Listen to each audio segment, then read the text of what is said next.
Très bien. Ben, merci beaucoup aux organisateurs pour l'invitation et pour l'accueil très agréable.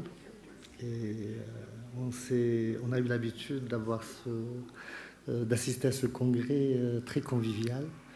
Des gens très agréables, très gentils. On vous remercie énormément. Continuez. Donc, on m'a confié la tâche de vous parler de l'ictère prolongé. On est des pédiatres, tous des pédiatres, donc vous connaissez bien cette entité. Je vais juste vous donner quelques éléments sur lesquels on doit insister dans notre approche clinique afin de ne pas passer à côté de certains drames. On va voir à travers des cas cliniques qu'on va vivre ensemble. Souvent, on considère que derrière, il y a une situation banale, mais ça peut être une urgence masquée. Et là, on va voir tout à l'heure ce que c'est. C'est un symptôme très fréquent. Beaucoup de nouveau-nés nourrissants gardent des ictères au-delà d'un délai tolérable. C'est là on parle d'ictère prolongé. Là, on doit absolument faire attention pour ne pas passer à côté d'étiologies redoutables et de retarder la prise en charge adéquate pour pas mal de situations. Bon, on va être très pratique, donc on va avancer à travers des situations vécues. Donc là, c'est un ictère chez un bébé qui est né trop tôt. Donc c'est un prématuré de 32 semaines, né à un poids de 1,5 kg, qui a séjourné en réanimation, en néonate, pendant 22 jours. Je n'ai pas eu des détails sur ce séjour, mais il y a eu une détresse, il y a eu une photothérapie qui a été faite, et puis les choses se sont améliorées. Il est sorti de la réanimation, mais selon les parents, il y a un ictère qui a persisté au-delà de la première semaine. Il est sorti et il est mis sous allaitement maternel. L'équipe de néonates, ils ont bien fait leur travail, donc ils ont assuré cet allaitement maternel. La sortie était considérée rassurante. À 2 mois, il arrive pour un ictère franc. Donc, Souleymane, qui pèse à 2 mois et demi, à 2 mois à peu près 2,3 kg, donc une bonne prise pondérale. À l'examen, on trouve effectivement un ictère. Les selles, obligatoirement, il faut les examiner, normocolorées, et les urines n'étaient pas foncées. On a trouvé une petite hépatomégalie, le reste, une hernie, une cryptoclédie droite qu'on a trouvée à l'examen. À votre avis, c'est un ictère qui s'est prolongé au-delà de délais normaux. Quelle est la première priorité à faire devant ce nourrissant ? C'est clair, bien sûr, c'est dosage de la bilirubine et ses fractions. Parce que souvent, certains médecins, les pédiatres, j'imagine, qui font le travail, mais pas mal de médecins raisonnent sur la bilirubine totale. Et là, c'est obligatoire de faire cette part entre bilirubine conjuguée et bilirubine non conjuguée dès cet âge pour pouvoir raisonner. On ne peut pas raisonner sans avoir ce chiffre. Et vous voyez que lorsque la bilirubine conjuguée est normale, alors que l'enfant est ictérique, on est devant un ictère à bilirubine non conjuguée. Et là, c'est le contexte qui va vous aider à trouver le diagnostic étiologique. L'ictère au lait de mère, tout le monde le connaît. L'hémolyse, bien sûr. Les troubles de la conjugaison, c'est les situations qui vont vous expliquer un ictère à bilirubine non conjuguée. Quand la bilirubine conjuguée est élevée, ou bien elle est prédominante, surtout avec des urines foncées, ça c'est un signe de cholestase. Et là, on est devant une cholestase et il faut chercher les autres signes de cholestase. Par contre, il y a des situations rares dans lesquelles vous risquez de vous retrouver, c'est des enfants qui ont une bilirubine conjuguée élevée, mais tout le bilan est normal. C'est comme un ictère à bilirubine conjuguée nu. En fait, ce sont des situations de d'ictère bilirubine conjuguée sans vraie cholestase, et c'est la maladie de Reuter et d'Eubens-Johnson. Ce sont des pathologies très bénignes. Il suffit de les surveiller. Bon. Selon la définition officielle, un ictère prolongé, c'est au-delà de 14 jours chez un nouveau-né à terme et au-delà de 21 jours chez un prématuré. Mais c'est quoi un ictère prolongé cholestatique? C'est lorsque cette bilirubine qui passe au-delà de 10 mg par litre. C'est très peu, mais la bilirubine conjuguée n'a pas le droit d'être dans le sang à cet âge. Ou bien, si cette bilirubine passe au-delà de 20%, la bilirubine totale de ces nourrissons. Alors, revenons à Suleiman. Son bilan montre une bilirubine totale à 69 mg par litre. Bon, le chiffre n'est pas très élevé, mais c'est surtout la composition, la fraction conjuguée qui est à 22 mg par litre. C'est inquiétant et ça doit inquiéter un pédiatre. Bon, automatiquement, il faut faire le bilan hépatique. Et là, on a une cytolyse très discrète, gamma-GT normale pour l'âge. Il faut toujours interpréter les gamma-GT par rapport à l'âge. À 145, c'est moins de 150, donc normal. Les phosphatidylalcalines sont légèrement élevés et le TP est à 82%, donc un bon fonctionnement hépatique. Alors, Suleiman a une hyperbilirubinie conjuguée confirmée, donc c'est une cholestase, n'a pas de cytolyse importante, donc on n'est pas dans les situations d'hépatite sévère. Il a des gamma-GT non franchement élevés, donc peu probable que ce soit une pathologie obstructive comme l'atrésie des voies biliaires, mais ce n'est pas systématique. Et le TP est conservé, donc on n'est pas dans les situations d'ictère, dans les pathologies avec insuffisance hépatocellulaire, notamment métabolique. Donc, quel argument rend l'atrésie des voies biliaires moins probable chez ce bébé? La prématurité, est-ce que l'alpha-fetoprotéine qui serait élevée, les selles normocolorées persistantes, protothérapie néonatale. Donc, c'est plutôt les selles normocolorées, sachant que dans les atrésies des voies biliaires, plus de 90% des bébés vont se présenter avec des selles décolorées, blanchâtres et de façon permanente. Quoique, il y a des situations où on a des atrésies des voies biliaires avec des selles normocolorées. C'est un diagnostic qu'il faut toujours avoir à chaque fois que la bilirubine conjuguée est élevée. Et là, vous avez les couleurs des selles tolérables. Tout ce qui est à gauche, c'est décoloré, et tout ce qui est à droite, ce sont des selles normales. Donc, il faut toujours examiner les selles, ça fait partie de l'examen des nouveau-nés, ça vous donne énormément d'informations. Donc, quel est le diagnostic le plus probable chez ce Suleiman? Selon le premier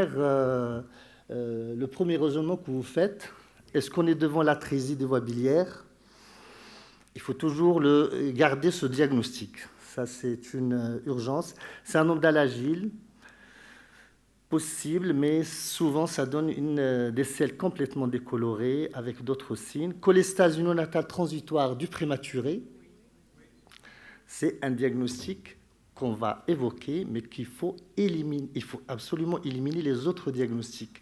Tyrosinémie type 1, possible aussi, c'est un ictère, mais beaucoup d'éléments sont contre. Mais pour notre premier raisonnement, on va évoquer d'abord les cholestases néonatales transitoires du prématuré et on va essayer d'éliminer les autres diagnostics. Ça, c'est notre obligation. Et le bilan histologique, il faut absolument le faire. L'échographie est un examen à faire juste après le bilan hépatique. Et ça vous donne énormément d'informations lorsque vous êtes devant une cholestase. Le premier élément qu'il faut voir, est-ce qu'il y a une dilatation ou pas des voies biliaires. Vous êtes dans deux situations complètement différentes lorsque vous avez une dilatation des voies biliaires, et l'échographie peut rapidement vous éliminer des causes évidentes, lithiase de la voie biliaire, kyste du cholédoque, et elle va vous donner des éléments en faveur de l'atrésie des voies biliaires. Donc chez Suleiman, on n'a ni kyste du Hill qu'on voit dans les atrésies biliaires, ni le syndrome de polysplénie, un syndrome malformatif associé dans l'atrésie biliaire. Mais par contre, ce qui nous a inquiété, cette vésicule biliaire qui est visible, qui n'est pas absente, mais elle est scléreuse. Donc, on a des éléments contre l'atrésie biliaire, mais c'est un diagnostic qu'il faut toujours garder en tête.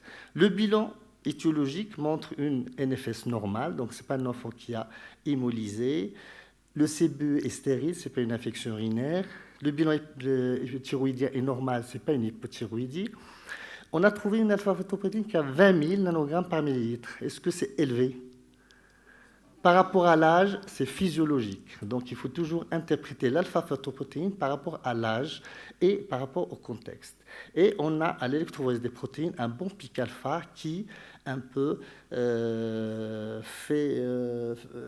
c'est peu probable qu'on a un déficit en alpha-antitrypsine comme cause de la cholestase. Bien sûr, on fait un bilan virologique. On a le BV qui est négatif, l'herpès qui est négatif, mais on a trouvé une PCR-CMV positive.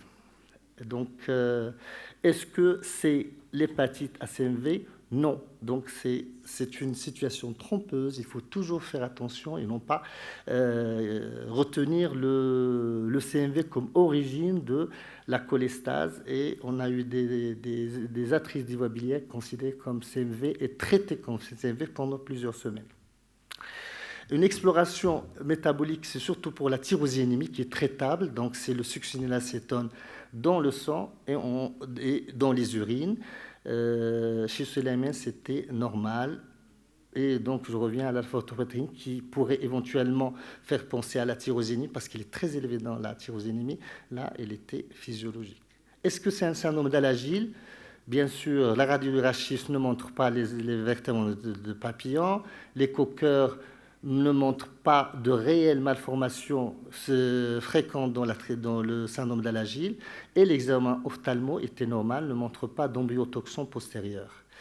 Donc, pas d'argument phénotypique du syndrome d'Alagille. Et le faciès n'était pas très évocateur du syndrome d'Alagille. Et donc, la suspicion de l'atrésie biliaire jusqu'à présent reste toujours de mise, donc on ne peut pas l'éliminer. Et donc, vu la persistance de la cholestase et le bilan étiologique qui est négatif, on a fait une biopsie pour confirmer ou non l'atrésie biliaire. Et donc, la biopsie n'a pas montré d'éléments en faveur de l'atrésie, n'a pas montré de signes en faveur du syndrome d'Alagille, notamment la paucité ductulaire ou la ductopénie. Et donc, dans cette situation, on a presque éliminé l'atrésie biliaire. Et donc, le diagnostic le plus probable à devant cette situation, c'est la cholestase unionatale transitoire du prématuré. Les arguments en faveur, c'est la prématurité, le fait qu'il avait un très petit poids de naissance, et puis cette histoire de réanimation, d'hospitalisation. Donc sûrement c'est une nutrition entérale qui a été retardée, et c'est un facteur de risque de cholestase transitoire du prématuré. On n'a pas une information, est-ce qu'il a été mis ou pas sous parentéral, qui est un facteur aussi de risque associé. Devant cette cholestase, devant ces situations, la cholestase est modérée. C'est le cas pour Suleiman. Les gamma-GT sont peu élevés. Il faut vraiment leur donner de la valeur, les gamma-GT. Lorsque vous avez une pathologie obstructive, elles sont très élevées. Et on peut avoir des cholestases avec des gamma-GT normales, on verra tout à l'heure. La cytolyse est modérée.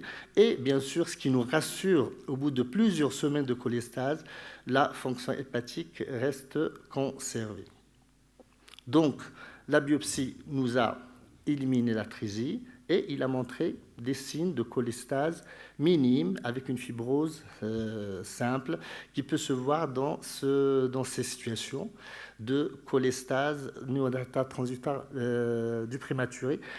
Et c'est un diagnostic, il faut attendre les critères évolutifs pour retenir ce diagnostic. Et c'est une prise en charge comme toute cholestase chronique. Donc, il faut toujours apporter les vitamines liposolubles, une prise en charge nutritionnelle et attendre que ça disparaisse au bout de 12 semaines. Au-delà, il faut absolument revoir le diagnostic et probablement pousser par des tests génétiques et métaboliques pour les autres causes plus rares de cholestase. Voilà, le traitement, c'est un traitement de cholestase chronique et un suivi pour voir disparaître cette cholestase. Voilà, donc deuxième situation, c'est un peu plus bruyant. Maha, elle avait juste un ictère, c'est ce qui a été apporté par les parents et les médecins qui ont vu ce bébé. C'est un ictère qui est apparu à J4 de vie, avec des selles décolorées. De temps en temps, les parents disent qu'ils étaient de temps en temps colorés, de temps en temps blanchâtres. Donc sûrement, ce sont des colorations par les urines qui sont foncées. C'est une petite qui est sous allaitement maternel exclusif. Et là, c'est très déroutant pour les pédiatres et les médecins. Lorsqu'ils voient un ictère prolongé et un bébé sous allaitement maternel exclusif, ils pensent d'abord à l'ictère au lait de mère sans faire de bilan. À 2 mois, elle arrive avec un saignement au moment où il voulait lui faire un bilan de cet ictère prolongé, donc un syndrome hémorragique avec des signes neurologiques et donc à la TDM qui retrouve des hémorragies sous-arachnoïdiennes, frontopariétale droite et 2 hématomes intraparenchymateux. C'était très bruyant. Quel geste urgent à faire? Très bien, vous êtes fort. Ça n'a pas été fait initialement, mais c'est un bébé qui a eu des injections après de vitamine K. C'est le geste qu'il faut faire rapidement devant toute cholestase, même sans avoir le chiffre de votre bilirubine. Une cholestase clinique, surtout avec un ictère, des urines foncées et des selles plus ou moins décolorées, mais surtout les urines foncées, il faut donner cette vitamine K, 10 mg en intramusculaire. Vous pouvez le faire sans problème ou en intraveineux. Bien sûr, il y a eu une prise en charge par les neurochirurgiens, il y a une surveillance des hématomes. Heureusement qu'elle n'a pas été opérée et les choses se sont arrangées, mais son problème d'ictère était toujours là. À l'examen, on trouve une hépatomégalie un peu ferme, des selles complètement décolorées de façon persistante. C'est pour ça qu'une fois que vous aurez ces patients, il faut absolument voir les selles tous les jours et s'assurer est-ce qu'ils sont complètement décolorés. Et il y a une cholestase, une cytolyse, des gamma-GT très élevés. Le TP qu'on a eu, c'est un TP après la prise en charge, après les injections de vitamine K, donc 95%. Donc on n'a pas eu de TP initial. Son NFS est normal. Elle n'a pas de syndrome inflammatoire, sa glycémie est normale. Et l'écho abdominal qui retrouve une hépatomégalie, pas de dilatation des voies biliaires. Alors, devant ces éléments, quel diagnostic évoquez-vous en premier? Atrésie, déficit en alpha-antitrypse, syndrome d'Alagille, syndrome de bile épaisse avec la résorption de ces hématomes. Donc c'est l'atrésie des voies biliaires et il faut toujours y penser. Bien sûr, on peut penser aux autres diagnostics de cholestase intrahépatique vu qu'il n'y a pas de dilatation des voies biliaires. Quel examen de confirmation demandez-vous? Scintigraphie hépatobiliaire AIDA. Ça permet de voir un peu le flux biliaire vers l'intestin. Panel génétique de cholestase d'emblée, bili-IRM, exploration chirurgicale. Il y a certains pédiatres qui vont demander une bili-IRM. C'est l'exploration chirurgicale. Il faut d'emblée, devant ces situations, ne pas trop hésiter et demander l'exploration chirurgicale parce qu'aucun signe clinique ou paraclinique n'est spécifique pour le diagnostic d'atrésie biliaire. Donc c'est cette exploration faite par le chirurgien qui va vous montrer l'atrésie et il va bien sûr confirmer ou non l'atrésie biliaire, réaliser une biopsie hépatique et surtout faire une cholangiographie péropératoire. C'est ce qu'on demande au chirurgien. Et s'il y a une atrésie, le chirurgien va faire un casaille et qui va restaurer un flux biliaire vers l'intestin. Idéalement, c'est avant 6 à 8 semaines, avant l'installation très précoce de la cirrhose. Alors, Maha, de vie, 6 à 8 semaines de vie. 6 à 8 semaines de vie. C'est-à-dire, idéalement, c'est moins de 45 jours. 45 jours. Donc, Maha, il y a une exploration, il n'y a pas d'atrésie biliaire. Par contre, la biopsie a montré une paucité ductulaire et donc c'est un alagile. Donc, si vous vous retrouvez devant un bébé qui a un ictère avec des selles complètement décolorées, il faut absolument penser à 4 diagnostics. Le syndrome d'Alagille, le déficit en alpha-cétréphine, la congésclérosante et la mucoviscidose. Bien sûr, après avoir éliminé l'atrésie biliaire. Ça, c'est urgent. Et lorsque vous avez des selles partiellement décolorées, c'est tout le reste, tous les autres diagnostics, selon des fréquences différentes. On vous rajoute 2 minutes, si vous n'avez oui, pas encore. 2 minutes, j'ai presque fini. Donc, Maha a eu tout le bilan étiologique, et donc, on a pu retenir le diagnostic d'Alagille. Les gamma-GT sont très élevés. Et là, vous avez de cholestase à gamma-GT basse. Et on a une cholestase alors que les gamma-GT sont basses. Et là, vous avez 3 diagnostics. Les cholestases fibrogènes familiales type 1, type 2 et les déficits de synthèse des acides biliaires. Les autres donnent des gamma-GT très élevés. Alors, Maha a un syndrome d'Alagille. Elle a eu le bilan qu'il faut, l'écho-cœur, la radiographie, du rachis, l'examen ophtalmo et on peut compléter par le test génétique, c'est un séquençage à la recherche de ce gène JAK qui est retrouvé dans 95% et retenir le diagnostic de syndrome d'Alagille qui a été pris en charge comme cholestase chronique. Alors, qu'en est-il de l'hémorragie cérébrale à 2 mois? Mécanisme, c'était quoi? Une coagulopathie de consommation, déficit en facteur 8, hémophilie, M. Folassan est là, carence en vitamine K, thrombopathie. Donc c'est une carence en vitamine K toute simple en rapport avec la cholestase. Et donc c'est à chaque fois que vous avez une cholestase, il faut injecter la vitamine K parce que le risque d'hémorragie cérébrale est à peu près de 1,7%. Et donc c'est important. Donc la prise en charge était nutritionnelle avec un apport calorique important. Et bien sûr, n'oubliez pas les triglycérides à échelle moyenne à partir de la diversification.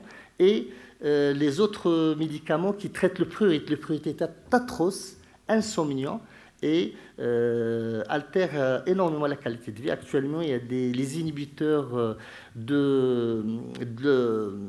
les inhibiteurs des transporteurs ilio des acides biliaires qui sont actuellement sur le marché. Ils ont l'AMM en pédiatrie et donc qui rendent énormément service à ces patients. Et donc là, c'est une petite qu'on suit pour un syndrome d'Alagille au tout début. Et là, il avait ses vertèbres en les 2 papillons. Elle a même développé des xanthomes suite à l'hypercholestérolémie très sévère et qui régresse avec l'âge. Et là, elle a eu 9 ans. Elle est sérotique, mais maintenue par tout ce qui est prise en charge nutritionnelle. Voilà. Un autre syndrome d'Alagille se ressemblent, ils ont un faciès particulier. Donc, à chaque fois que vous avez une cholestase, il faut voir le visage, voir le front, voir le menton. Voilà, message, j'ai fini, c'est le dernier message. Donc, s'il vous plaît, lorsque vous avez une bilirubine directe au-delà de 20, vous êtes déjà une cholestase avérée. Au-delà de 10, il faut vous inquiéter. Au-delà de 14 jours, c'est un ictère prolongé. Des selles pâles, c'est une cholestase jusqu'à preuve du contraire. Donc, s'il vous plaît, exclure l'atrésie biliaire très tôt. Ces gamma-GT, lorsqu'ils augmentent énormément, vous orientent plus vers l'allergie, l'atrésie biliaire. Il faut supplémenter très précocement en vitamine K. N'hésitez pas, même dans votre cabinet, il faut le faire avant de transférer cet enfant. Les hémorragies l'hémorragie cérébrale peut révéler une cholestase. Et bien sûr, lorsque vous prenez en charge une cholestase chronique, il faut s'assurer d'une bonne croissance, d'une bonne nutrition. La vitaminothérapie est obligatoire, A, D, E, K. Ces vitamines liposolubles sont importantes. Et ce sont des enfants qui vont évoluer plus tard vers la cirrhose. Il faut juste retarder l'âge de la transplantation hépatique. Je vous remercie. Merci beaucoup, professeur Mskini. Message clair. Madame Trim. Madame Sewa, directeur. Oui, merci, Mskini, pour ces belles situations cliniques. Alors, moi, je voulais poser une question. Pour entre 4 jours de vie, où ils ont constaté que les selles étaient décolorées, et 2 mois et demi, que s'est-il passé? Et après, dans votre conclusion, vous avez insisté que cet ictérome prolongé avec cholestase, évidemment, constitue une urgence diagnostique. Et donc, on va dire la vérification de la coloration des selles doit rester systématique lors de tout examen de suivi du nouveau-né et du jeune nourrisson. Surtout l'ictérique. Oui, encore raison. L'ictérique. Et donc, normalement, il fait partie de l'examen systématique et sur le carnet de santé figure vérifier la coloration des selles. Donc, oui, avec l'échelle colorimétrique. Donc, et de façon continue, parce qu'il y a la cholestase intermittente. Voilà, de façon continue aussi. Malheureusement, ce n'est pas fait. Et la coloration des selles, c'est l'équivalent de l'IRM, plus que l'IRM, plus que la scintigraphie à IDA. Et il suffit de voir ces selles qui restent complètement décolorées pendant plusieurs jours. C'est une atrésie des voies biliaires. Bien sûr, il faut entre-temps, pendant 3-4 jours, éliminer les autres diagnostics de cholestase intrahépatique. Oui, professeur Pêche. Merci pour cette belle présentation. Moi, je voudrais revenir sur le seuil de CMV, PCR-CMV. Vous n'avez pas tenu compte pour le premier cas. Alors, quand est-ce qu'il faut tenir compte? Est-ce qu'il y a un seuil particulier, plus que 1000, 2000, où vous allez tenir compte? Est-ce que dans ce cas, pourrait avoir une infection à CMV associée avec l'ictère? Nous, ce qu'on cherchait, est-ce que c'est une cholestase due à une hépatite à CMV? Ce n'est pas le cas. C'est une infection périnatale à CMV, mais sans hépatite sévère. Et donc, ce n'est pas le CMV qui est responsable. Et donc, souvent, on se donne 3 logs à peu près pour le CMV. Oui, c'est Mskini. Les PCR, la remarque elle est pertinente parce que les PCR, c'est à savoir où on fait ces PCR. Comme ça a été dit par Boro, dans quel labo? La biologie moléculaire maintenant, plusieurs labos commencent à faire ça. On ne sait pas comment, d'accord? Et donc, il faut que ce soit vraiment, comme l'a dit Sir Khorassani, il faut avoir un bon labo qui fait correctement la biologie moléculaire. Parce que si tu donnes un résultat positif, tu es coincé. C'est vrai, une CMV positive, comme ça, moi je traite. Il faut l'intégrer dans un raisonnement. Et il ne faut pas le retenir comme cause. On a eu beaucoup de nourrissons traités à tort. Oui, voilà. Traités à tort. Voilà. En plus que l'association CMV, atrésie des voies biliaires, est bien connue et bien décrite. Et ça a été même dit comme quoi c'est la genèse elle-même. Le CMV peut être derrière la physiopathologie de l'atrésie des voies biliaires. Nous, ça ne nous dérange pas si c'est autre diagnostic que l'atrésie des voies biliaires, la tyrosinémie, parce que là, on n'a pas le temps. On peut reprendre l'enfant et le prendre en charge sur le plan cholestase chronique. Mais si on rate la fenêtre d'opportunité de l'atrésie des voies biliaires, c'est raté. Très bien. Alors, s'il n'y a plus d'autres questions, je passerai la parole. Je remercie infiniment encore une fois professeur Mskini et je passe la parole à professeur Hila. Je remercie les 3 conférenciers. Mon objectif est atteint.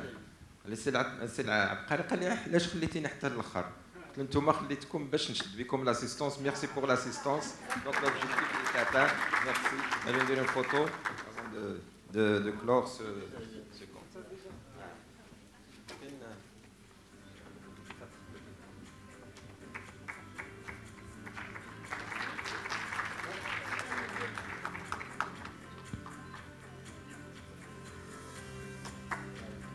Voilà, merci beaucoup. J'appelle tout d'abord les membres de bureau pour qu'on fasse une photo de bureau parce que on est à la veille de notre la fin de mandat. C'est juste après le congrès, on aura les élections pour changer le bureau et le président et le trésorier, Kulchi. Je tiens à remercier tous les orateurs qui étaient des orateurs et des oratrices de qualité. J'espère que le programme, donc, il était à votre attente. La convivialité, nous sommes toujours très contents et heureux de vous accueillir, Inch'Allah, les prochaines fois. Docteur Lattar, il s'est excusé. مول الفلوس Je me douce de la photo. مول الفلوس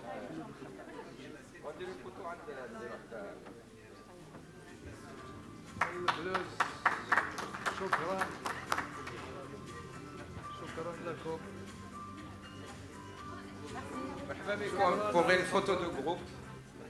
Vous êtes invités pour l'année prochaine, Inch'Allah. Une photo de groupe.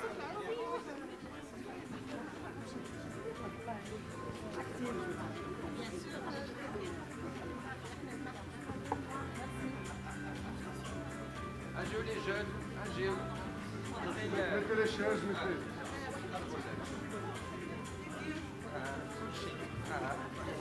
C'est Mohamed.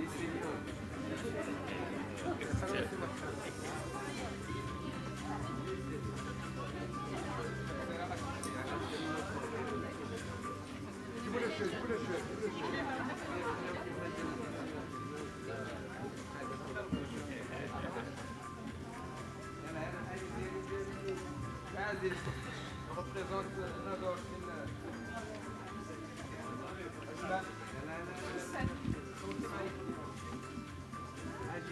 le centre.